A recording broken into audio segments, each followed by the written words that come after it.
அவர் white dress போட்டதுக்கே காரணம் என்னென்னு கேட்டிங்கன்னா, இந்த ட்ரெஸ்ஸு எப்படி வெள்ளையாக இருக்குதோ அதே மாதிரி நம்மளுடைய மனசும் அப்படி வச்சுக்கணும். இதில் பொய், ஏமாத்துறது, சவுண்டு கொடுக்குறதோ, கத்துறது எதுவுமே இருக்கக்கூடாது. பியூரிட்டியாக வாழணும்னு ஆசைப்பட்ட ஒரு மனிதன் தான் ஏவிஎம் சரவணன் சார். ஓகே. அவருடைய ஒய்ஃபுக்கு அவ்வளோ மரியாதை கொடுப்பார். அந்த அம்மாவுக்கு, லக்ஷ்மி அம்மா பேர். லக்ஷ்மி, காஃபி சாப்பிட்றீங்களா?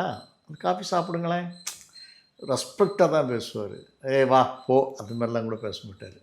நீங்கள் காஃபி சாப்பிட்டுட்டு எனக்கு கொடுங்க, ஒன்றும் அவசரம் இல்லை, மெதுவாக பண்ணுங்கள். அவ்வளவு மென்மையாக இருக்கும். அது மாதிரி அவங்களுக்கு நல்ல மரியாதையும் கொடுப்பார். எந்த விஷயமா இருந்தாலும் சாப்பாடுலாம் அதெல்லாம் கூட அவருடைய முயற்சி திருவினையாக்குங்கிற புஸ்தகத்தில் எழுதியிருக்கார். அதாவது நான் இதை மாதிரி எழுதுறது காரணம் நீங்களும் இதே மாதிரி நடக்கணும். அவங்க வந்து கஷ்டப்பட்டு சமைக்கிறாங்க, அது நல்லா இருக்குன்னு சொன்னால் உங்களுக்கு என்ன பிரச்சனை?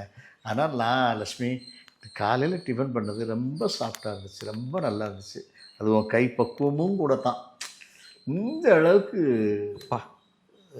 பூஸ்ட் பண்ணி தான் பேசுவார். இனி உள்ள ஜென்ரேஷனில் ஏவிஎம் சரவணன் சார் மாதிரி ஆளாக நம்ம உலகத்தில் பார்க்க முடியாது. இதோடைய அவர் தான் அந்த காம்பவுண்டின் கடைசி மனிதன் கூட சொல்லலாம். அன்றைக்கி அவ்வளோ கூட்டம், அவ்வளோ மாலை ரிட்டையர்டானவங்க ஸ்டாஃப்ஸ்லாம் கூட வந்தாங்கன்னா அது சரவணன் சாருக்காக தான் வந்தாங்க.